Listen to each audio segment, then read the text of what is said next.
야, 고신교회 와서 할렐루야로 환영받기 처음인 것 같습니다. 제 신상이 탈탈 털렸네요. 개인정보 우리 김성호 목사님이 공개하진 않았을 것 같고 아마 인터넷에 공개된 것 여러분들이 아신 것 같은데 반갑습니다. 예. 무장하자, 지키자, 개혁하자, 무지개전원교회 동산지기 박시영 목사입니다. 반갑습니다. 김계초 전사님 마지막에 제가 모셨는데 이렇게 박수치고 이러면 안 되는데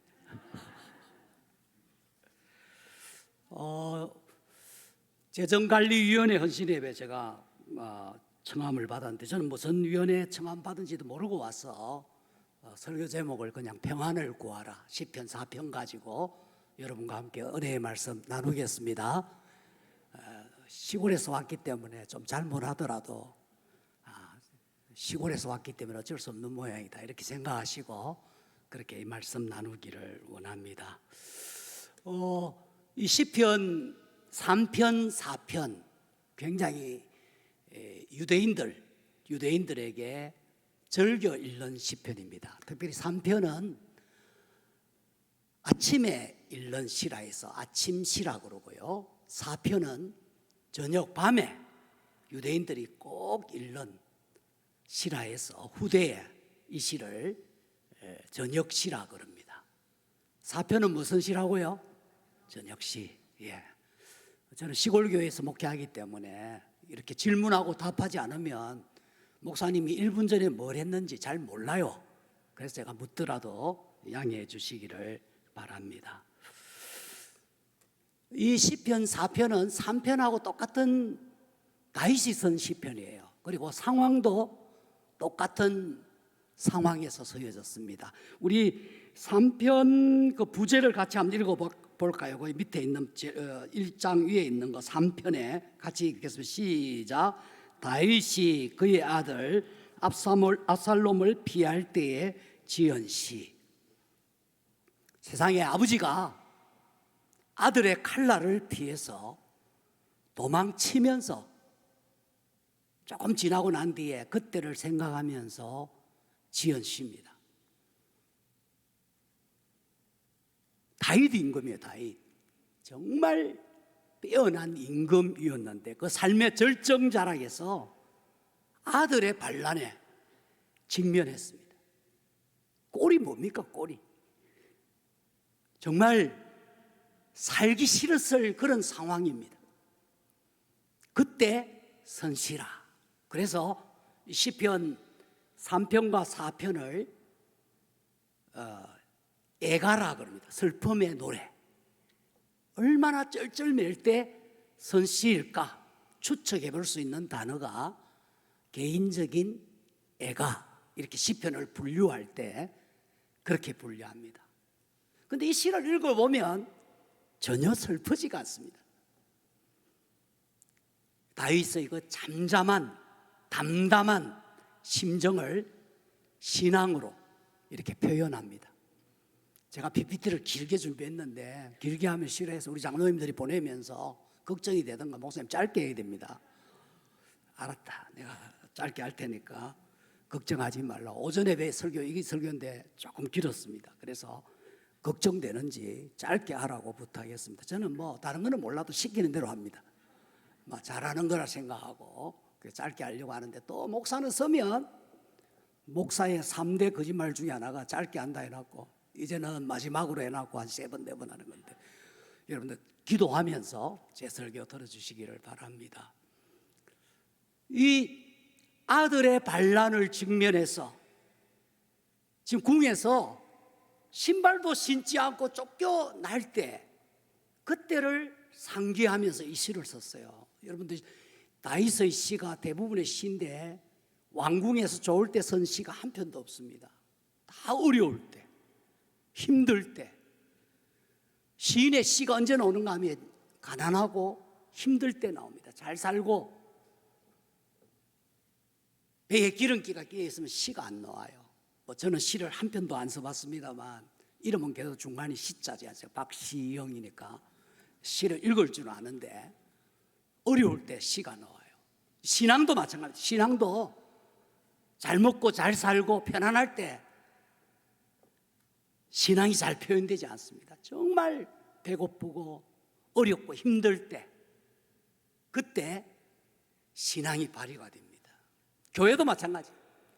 교회도 뭐 개척하고 교회 지어가지고 정말 힘들고 그때 간절해지지, 교회가 갖추어지고 부유해지면 신앙이 잘 표현 안 됩니다. 금호교회도 처음에 막 교회를 짓고 재정적으로 어렵고 그럴 때 막 허리띠 졸라매고 기도하고 이렇게 간절하지, 이렇게 큰 성전 지어놓고 어느 정도 갖추어지고 옆에 아파트 들어서면 신앙이 느슨해집니다. 물론 우리 김성호 목사님은 그렇게 목회 안 하시겠지만 여러분들 조심해야 됩니다. 좀 잘 나갈 때, 지금처럼 잘 살 때. 지금 대한민국이 얼마나 잘 살아요? 대한민국이 얼마나 부유합니까? 저는 시골교회 목사지만 우리 교회 성도들 보면 너무너무 잘 살아요. 자기들은 다 어렵다고 이야기하는데 제가 가보면 경제적으로 여러 가지 문제들은 있지만 결코 어렵지 않는, 정말 잘 사는 그런 삶을 살아가고 있습니다. 그런데도 우리들의 한탄은 끊임없고 불안, 초조, 두려움, 답답함, 불면증, 우울감, 이런 것들로 가득 차 있습니다. 왜 그런 불만이 많은지, 불평이 많은지, 무슨 문제가 그렇게 많은지 사람들마다 다 탓합니다. 그러나 저는 성경을 읽어보면서 결코 우리는 그렇게 해서는 안 된다 하는 생각들을 가져봅니다. 이 시편 4편이 우리에게 그런 교훈을 잘 던져줘요. 저는 오늘 설교 제목을 평안을 구하라 이렇게 정했습니다. 한번 따라하겠습니다. 평안을 구합시다. 하나님이 주시는 마음의 참 평화, 그게 우리 금호교회의 성도들의 가슴 속에, 또 삶의 고백 속에, 입술의 찬양 속에 넘쳐나기를 원합니다. 지금 다윗은 결코 편안을 이야기할 그런 환경이 아닙니다. 절대절명의 순간이에요. 오죽했으면 아들의 칼날을 피해서 신발도 신지 않고 맨발로 강야를 뛰쳐나갔습니다. 이슬을 맞으면서 지붕도 없는 들녘에서 얼굴을 무릎팍 위에 끼워놓고 하늘 하나님을 향해서 땅에 얼굴을 대고 기도하는 그런 기도의 때입니다. 그때에 그가 고백하는 고백의 찬양이 시편 4편이에요. 3편도 똑같은 시인데요, 얼마나 그가 처한 처지가 딱했는가 하면 2절에 3편 2절 우리 같이 한번 읽을까요? 성경 펴져 있으면 같이 읽겠습니다. 시편 3편 2절 시작. 많은 사람이 나를 대적하여 말하기를 그는 하나님께 구원을 받지 못한다 하나이다. 다윗은 얼굴은 땅에 퍼묻고 하나님을 향하여 그 믿음의 눈은 하늘을 향하고 있지만 귀는 들을 소리 다 듣고 있는 거예요. 아이고 꼴 좋다, 잘 나가더니만 어떻게 자기 아들한테 저렇게 배신당할 수 있어? 무슨 꼴이야? 사람들이 하는 소리를 그건 다 듣고 있는 겁니다. 들으면서 사람들이 이제 다윗은 끝났어, 하나님도 다윗을 구원하지 못할 거야, 그 소리 듣고 있는 거예요. 그럴 때 사람이 제일 비통할 때가 언제입니까? 배신당할 때예요. 배신. 믿는 사람이, 그것도 자식한테 배신당했을 때 그거 뭐 부모의 마음이 어떻겠어요? 지난 한 주간 정말 우리 대한민국 역사 가운데 최고로 힘든 한 주간을 보냈습니다. 미국에서는 트럼프가 대한민국을 향하여서 간세로 눈에 보이지 않는 전쟁을 선포를 했습니다. 이게 예사 사건이 아니에요.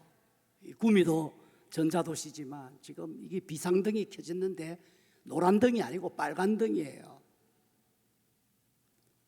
25% 관세, 그거는 아무것도 아닙니다. 우리나라 기업들의 대부분 공장들이 중국과 베트남, 특별히 중국에서 베트남으로 왔는데 베트남이 47% 관세를 때렸어요. 그 피해의 가장 큰 피해의 대상국은 대미 수지 최고의 흑자를 낳고 있는 대한민국입니다. 저희 교회도 베트남에서 공장하시는 집사님 한 분이 계시는데 우시더라고요. 베트남에 있는 공장을 운영할 수가 없는 거예요. 50% 관세라는 것은 이거는 뭐 어마어마한 겁니다. 거기에다가 뭐 대통령까지 탄핵되고, 또 지난 주간에는 제 절친인 한 정치인이 극단적인 선택을 해서 유명을 달리했습니다. 아버지가 목사인데 국회 부회장까지 지냈는데 제가 장례식 가서 할 말이 없더라고. 할 말이. 그 가정에 예배도 제가 인도하는데 제가 무슨 말씀을 어떻게 전했기에 이런 결과가 왔을까. 지금 다윗과 같은 상황이 주어졌는데 제가 시편 4편을 이번 주 말씀으로 선택한 게 뭐 저하고는 친구인데요, 그 한 정치인의 말로를 보면서 어떻게 우리 신앙인이 이런 선택을 할 수 있을까. 그 절망감에서 이 본문을 갑자기 선택해서 오늘 오전 예배 때 또 전하고 오후에 금호교회도 전하겠습니다. 결국 우리는 그렇게 살도록 설계되지 않는, 우리의 헤로드는 그렇지 않는데 왜 그렇게 했을까 하는 안타까움 때문에 제가 이 다윗에게서 세 가지 교훈을 얻기를 원합니다. 우리 한번 따라 하시겠습니다. 하나님께 간구해야 합니다. 여러분, 절망적인 상황을 처하면요, 우리 인생의 파트너는 대적들, 반란군이 아니에요. 내 아들 압살롬, 그게 내 상대자가 아닙니다. 믿음의 사람은 어떤 상황에서든지 우리의 파트너는 하나님이에요. 하나님. 나를 설계하셨고 어머니의 태중에서부터 작정하셨고 이 땅에 나게 하셨고 나중에 하나님 나라로 부르실 그 모든 설계자, 내 인생의 연출자이신 하나님께 인생의 문제를 가지고 가야 돼요. 그래서 다윗은 이 상황에서 아무도 쳐다보지 않습니다. 주변에 뭐 어떤 여건, 상황, 머리털에서 발끝까지 흠이 없다고 칭찬했던 자기 아들 압살롬의 잘못 이런 거 보지 않고 오직 하나님 앞에, 하나님, 내 인생의 대본이 뭡니까? 이 사정에서, 이 현장에서 하나님께서 만들어 놓으신 줄거리가 뭡니까? 그리고 하나님께서 내게 원하시는 포인트가 뭡니까? 그걸 묻는 거예요. 그래서 그는 고백합니다. 1절 다 같이 읽겠습니다. 1절 시작. 내 의의 하나님이여, 내가 부를 때에 응답하소서. 곤란 중에 나를 너그럽게 하셨사오니 내게 은혜를 베푸사 나의 기도를 들으소서. 저는 이 시편 4편 1절이 굉장히 심오한, 정말 적절한 말씀이라 생각합니다. 다윗은 지금 보통 사람 같아 원망해야 됩니다. 하나님, 내가 무슨 죄가 있어서 내 자식이 나한테 칼끝을 겨눕니까? 내가 뭐 잘못했습니까? 살아계신 하나님께서 저를 이렇게 처분하시는 이유가 뭡니까? 이렇게 대들어야 되는데 다윗은 눈은 하늘을 향해서 들었지만 그 얼굴을 자기 무릎 사이에 파묻고 기도하면서 내 의의 하나님이여, 하나님이 가장 공의로우신 분이신 거예요. 하나님은 가장 의로우신 분이신 것을 고백합니다. 하나님, 이렇게 하신 이유가 있겠죠. 하나님의 저울추는 공평한 저울추인데 결코 기울어지지 않는 추인데 이렇게 하신 이유가 있겠죠. 내가 부를 때에 하나님 응답해 주십시오. 하나님의 의의 기준으로 제가 왜 이런 일을 당하였습니까? 가장 어려우신 분이, 공평하신 분이 하나님이시지 않습니까? 제게 무슨 문제가 있습니까? 기도로 물었던 거예요. 하나님 응답해 주십시오. 하나님의 저울추가 기울어진 이유를 가장 어려우신 하나님께서 말씀해 주십시오. 저는 1절의 하반부가, 중반부부터 하반부가 굉장히 와 닿습니다. 곤란 중에 나를 어떻게 하셨다고요? 너그럽게 하셨사오니. 이걸 신약 성경의 용어로 바꾸면요, 긍휼에 풍성하신 하나님, 인간을 불쌍히 여기시고 인간을 한없이 가엾게 보시는 하나님의 마음. 여러분, 신약 성경 27권을 이렇게 만약에 적신 수건이라면 이걸 쫙 짜서 물이 한 방울 떨어지면 한 방울에 물방울이 뭐냐고 하면 불쌍히 여기시는 예수님의 눈물이에요. 그걸 시편 4편에서는 너그럽다고 표현합니다. 지금 다윗이 당한 처지는 결코 너그럽지 않는 처지예요. 왕궁에서 쫓겨나서 샌달도 벗어났고 맨발로 뛰쳐나간 상황이에요. 그것도 반란군이 다른 사람도 아닌 자기 아들이에요. 머리끝에서 발끝까지 정말 손색이 없이 잘생긴, 자기가 그렇게 좋아했던 아들입니다. 그 아들이 아버지의 왕위를 찬탈하려고 반란군을 이끌고 왕궁에 아버지의 침실을 찬탈해 갔습니다. 그런데 다윗은 뭐라고 합니까? 나를 너그럽게 하셨던 하나님. 이 표현 속에 다윗의 신앙 고백이 있습니다. 나는 죽으려고 했으면 벌써 여러 수십 번 죽을 일이 있었다. 어릴 때 하나님 앞에 이런 죄 지었어. 만약에 하나님이 나를 죽이려고 해서 그때도 죽였을 것이고, 바세바를 간음했을 그때도 하나님이 땅을 갈랐어. 불을 내어서 죽이려면 죽이려 했고, 손을 꼽아도 자기가 죄인인 걸 알기 때문에 하나님께서 만약에 내가 행한 대로 갚았다면 나는 이미 죽어도 10번, 100번도 더 죽었을 인간인데, 그래도 여기까지 온 것은 너그러우신 하나님 처분이라는 거예요. 할렐루야. 기독교인들이 이 고백해야 돼요. 저도 목사지만 하나님 앞에 죽을 죄 얼마나 많이 짓는지 모릅니다. 우리가 만일 자백하면 저는 미쁘고 어려우셔서 우리의 모든 죄를 용서해 주셨기 때문이지, 하나님께서 저를 죽이려 했으면 열 몇 살 때부터 지금 60이 된 이때까지 한 100번은 죽었을 거예요. 지금까지 살아있는 것은 하나님의 너그러우심 때문에. 할렐루야. 다윗은 지금 정말 참담한 그런 지경에서도 그가 고백하는 건, 내가 여기 살아있는 거, 지금 궁 밖에 나와 있지만 이 살아있는 거, 코에 숨 쉬는 것조차 하나님의 너그러우심 때문에. 참 위대한 고백이 아닐 수 없습니다. 다윗은 이런 절망적인 상황에서 불평하고 분노를 표출할 그런 시간에도 자신의 죄를 쳐다보면서, 그래도 하나님께서 여기까지 이르게 하신 것은 가장 어려우신 하나님께서 가장 너그럽게 간대하게 긍휼에 풍성하신 하나님께서 나를 불쌍히 여기셨기 때문에 이 자리에 이 기도하는 시간까지 주셨다는 은혜를 표현합니다. 신자들은 어려움 당할 때 하나님을 쳐다봐야 됩니다. 할렐루야. 그 어려울 때 기도해야 됩니다. 원망하고 내 외에 다른 사람이나 상황에 탓하지 말고 하나님 쳐다볼 수 있어야 합니다. 그리고 여러분, 우리 4절 같이 한번 읽겠습니다. 4절 시작. 너희는 떨며 범죄하지 말지어다. 자리에 누워 심중에 말하고 잠잠할지어다. 셀라. 이 3편 4편에 셀라가 많이 나옵니다. 다른 데는 셀라가 잘 안 나오는데 이 3편 4편은 굉장히 엄중한 순간에 다윗의 신앙 고백을 표현한 것이기 때문에 이 셀라라는 것은 그 절을 읽고 쉬어라는 거예요. 묵상하라는 거예요. 잠시 쉬면 쉼표예요, 쉼표. 쉬면서 그 구절을 한 번 더 생각하라는 거예요. 이 4절에서 너희는 떨며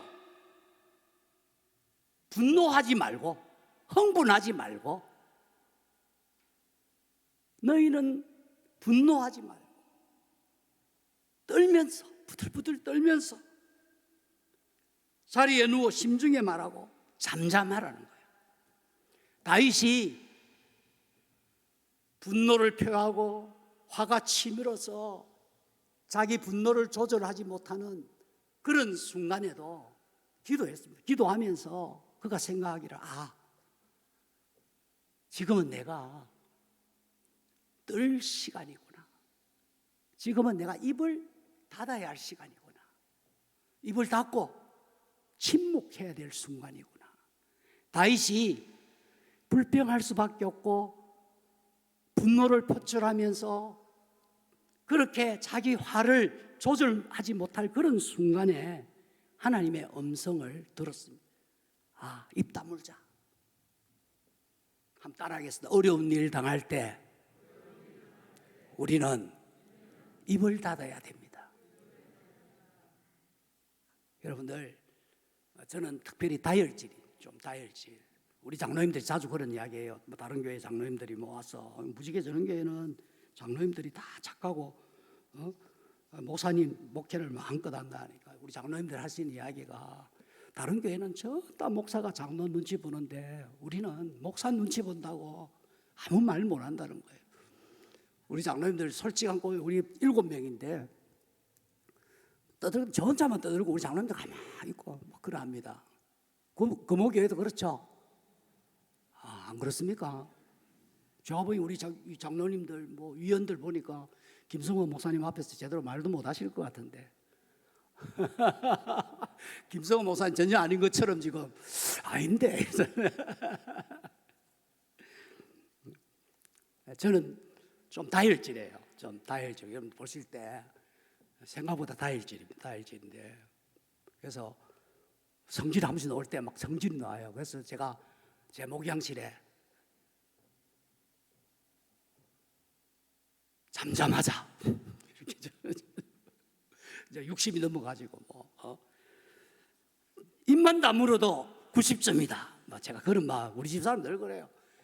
여보, 당신은 다른 거 필요 없고 좀 잠잠하면 된다. 제가 이 시편 읽으면서 다윗이 너희는 떨면, 이게 히브리 원문에 분노하지 않는 것을 표현하는 단어라 하더라고요. 우리 성도들 보면 막 어려운 일 당했을 때 그때 경상도 말로 시부려요. 남편들도 그래서 집에서 오면 별거 아닌데 가감 지르고 그때 보면 꼭 바보 같습니다. 사람마다 체질이 다르고 기질이 다르기 때문에 다르지만, 저는 어떤 상황이 탁 주어졌을 때 이 다윗의 이 말을 생각해야 된다. 이 순간은 내가 입만 다물어도 나는 90점이다. 그런 생각이 들어요. 지금 다윗은 지금 소리치고 가음 지르고, 어떤 의사 선생님은 가음 지를 때 가음 질러야 병 안 걸린다더라고요. 근데 신앙인들은 정말 우리가 감당하지 못할 순간이 오면 그때 제일 먼저 해야 될 게 입을 닫아야 돼. 우리 당회에 내규가 있어요. 내규. 당회하다 가음 지르면 석 달 당회권 정지입니다. 결의 없이 의안이 나왔는데 그 가음 질렀다. 제가 한번 법적으로 어려운 일을 한번 겪었거든요. 2013년도에 굉장히 우리 교회가 힘든 일이 한번 있었습니다. 그 이후로 우리 새로운 장로들 시험에서 서약서를 씁니다. 5가지 서약을 하는데, 그중에 다 성경에 있는 거, 주일 성수, 어떤 경우에도 지키겠다, 11조 하겠다, 당연한 거 하는데, 제일 마지막에 당회 중에 언성을 높이면 자진해서 3개월 동안 당했거든요. 지금 한 명도 그걸 당한 사람 없습니다. 어떤 경우에든지 음성을 우리가 생각할 때 좀 불쾌할 정도로 음성이 올라가면 자진해서 대표 기도도 안 하고 재직회든지 당회든지 언권이 정지가 됩니다. 자기가 서가 오도록 그렇게 약속해 놨어요. 딱 서가지고 양식이 있습니다. 재직회도 마찬가지입니다. 우리 재직회 한 3분 정도면 끝나버리는데 재정복음하고 끝나는데 뭐 지금은 교회 체질이 많아. 옛날에는 막 재직회만 열었다 하면 이건 1시간 하는 거예요. 신앙생활을 무슨 재직회 하기 위해서 오는 거지. 평상시에 주일날 잘 보이도 안 하는 사람이 재직회 하면 오는 거예요. 하고 무슨 세상의 문제는 마치 대한민국 국회를 꼭 보는 듯이 하는 그런 때가 있었습니다. 전 당회하고 난 다음에 제가 지금 우리 교회가 평안해지기 전에는 옛날에 우리 장로님 당회하고 나오면 제가 우리 집사람하고 같이 앉았습니다. 기도할 틈을 얻기 위해서 각방 서는 거 외에는 한때 당회 한 그 주간에는 그 구절이 예예였어요. 우리 사람 같이 못 잡니다. 제가 가음 질러 쌌어. 막 잠꼬대 하고 이래서 하루는 잠꼬대를 안 해서 우리 집사람이 오늘 왜 한 일이고 기절했나 이런 데 밖에 밤새도록 안 자고 그냥 팔짱 끼고 이래 있으면 하고 있을 거예요. 그 정도로 제가 좀 성격이 다혈질적이에요. 근데 요즘 너무 잘 잡니다. 당회하고 난 다음에도 잘 자고 해서 우리 사람 무슨 일인가? 우리 장로님들 아무 말을 안 해요. 감사한 일이죠. 뭐 할 말이 없어서 안 하겠습니까? 하도 어려운 일 한번 겪고 난 다음에 하나의 교훈으로 얻었는데 저 자신을 향해서 늘 그래요. 입만 잘 닫아도 교회는 부흥한다.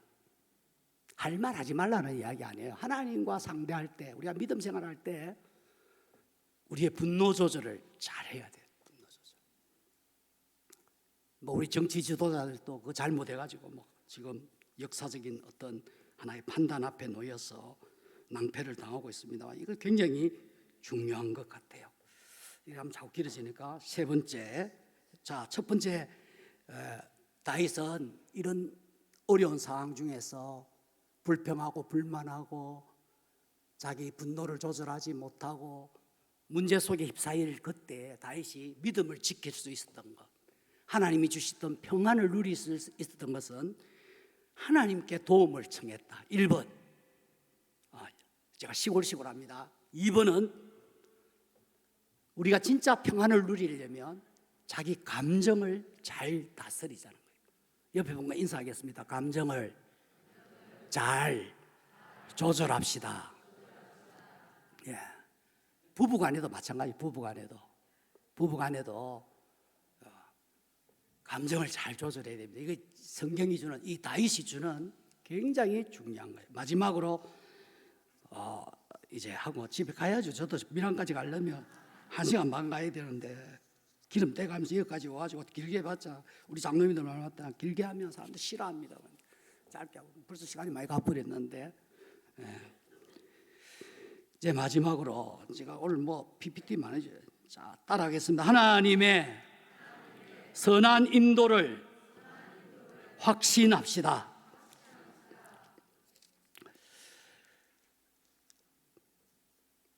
이 시편 마지막 7절 8절 같이 읽겠습니다. 시작. 주께서 내 마음에 두신 기쁨은 그들의 곡식과 새 포도주가 풍성할 때보다 더하니이다. 내가 평안히 눕고 자기도 하리니 나를 안전히 살게 하시는 이는 오직 여호와이시니이다. 다윗은 그거 하도 안 내고 그가 기도만 할 수 있었던 이유 중에 하나가 이 8절 말씀이에요. 이 모든 일을 완전하게 마무리하실 분은 하나님이시다라는 결론을 가지고 있었기 때문에 여러분, 저와 여러분들은 하나님께서 자기 뜻을 두고 행하게 하시는, 하나님의 소원을 우리에게 담고 행하게 하시는 하나님의 기대가 담겨 있는 존재들입니다. 그래서 하나님이 우리에게 주신 것은 재앙이나 낭패가 절대 아니에요. 하나님께서 피로 값주고 사신 우리를 항망하게 내버려 둘 리가 없어요. 믿으시면 아멘. 저는 우리 교인들 막 어려움 당해갖고 울고 이래서 하면 집사님, 하나님이 숨겨놓은 문제에 뜻풀이를 제대로 하십시오. 하나님이 집사님 망하게 해갖고 얻을 게 뭐가 있겠습니까? 잠시 혹 해초리라면 해초리 맞고 정신 차리면 우리 아이들 뭐 잘못해갖고 내가 해초리 했다고 하는 다음에 잘하면 상 주듯이 하나님 상 주십니다. 목사 그냥 하는 이야기 아니에요. 다윗은 이 모든 문제의 결론을 알고 있는 거예요.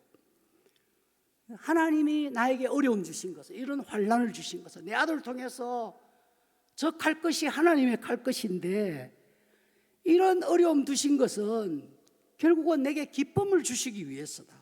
그 기쁨은 저 대적들이, 저 반란군들이 가지고 있는 것 몇 배의 기쁨인데, 나는 막 그저 편안하게 누워 자고 일어나고 그렇게 하면 된다. 나를 안전하게 거하게 하실 분은 하나님이시다. 그러니까 다윗이 왕궁을 뛰쳐나가 있어도 왕궁에 있을 때보다도 훨씬 단잠을 자는 거예요. 그래서 나를 안전히 살게 하시는 분은 하나님이시다. 할렐루야. 그런 희망과 기대가 아니고요, 그 믿음이 확실한 거예요. 물론 이런 마음을 다윗이 가지게 된 건 성령께서 그 마음에 그런 기쁨을 주셨겠죠. 그래서 유대인들은요, 시편 4편을 밤에 잠자리 들기 전에 꼭 있어요. 그래서 저녁에 쉬라 이렇게 붙여져 있는 시편이에요. 특별히 뭐 사업을 하다가, 직장 생활을 하다가, 학교 생활을 하다가, 가정에 어려움이 있을 때 이 성경 읽으면서, 그래 까짓것 다윗은 반란군에 쫓겨나서, 그것도 아들의 칼날에 쫓겨났어도 이런 시를 썼는데, 나는 이 시를 읽으면서 다윗과 함께 하셨던 그 하나님, 내 마음에 주신 것은 불안함, 두려움, 초조감, 낙담 이런 것 아니고 하나님이 주신 기쁨, 하나님이 주신 평화, 하나님이 내게 허락하신 마음이다.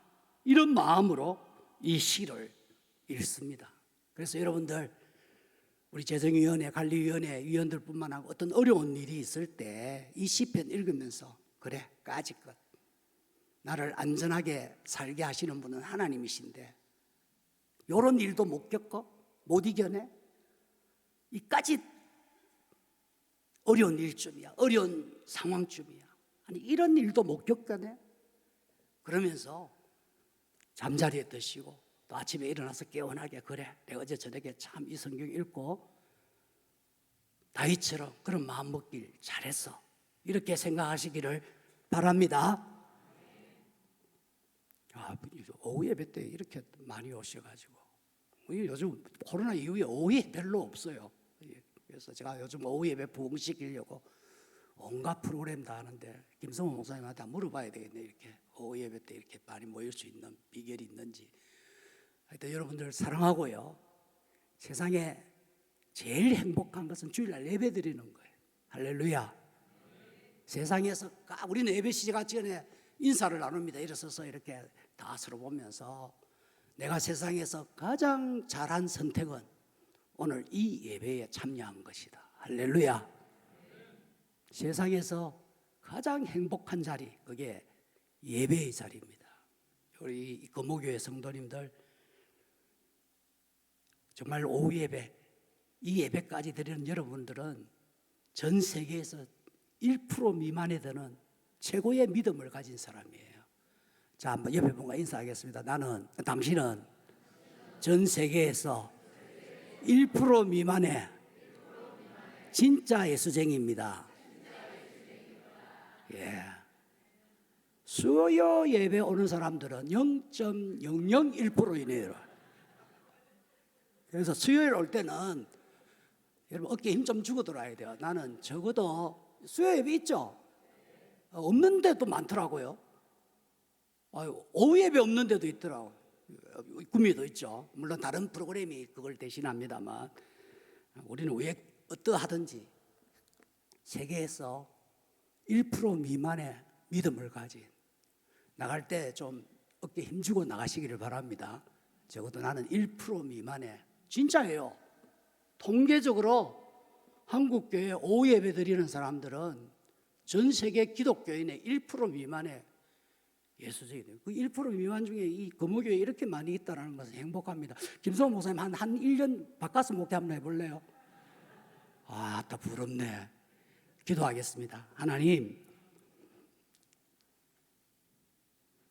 어려운 일 당할 때 그때 믿음이 보여야 됩니다.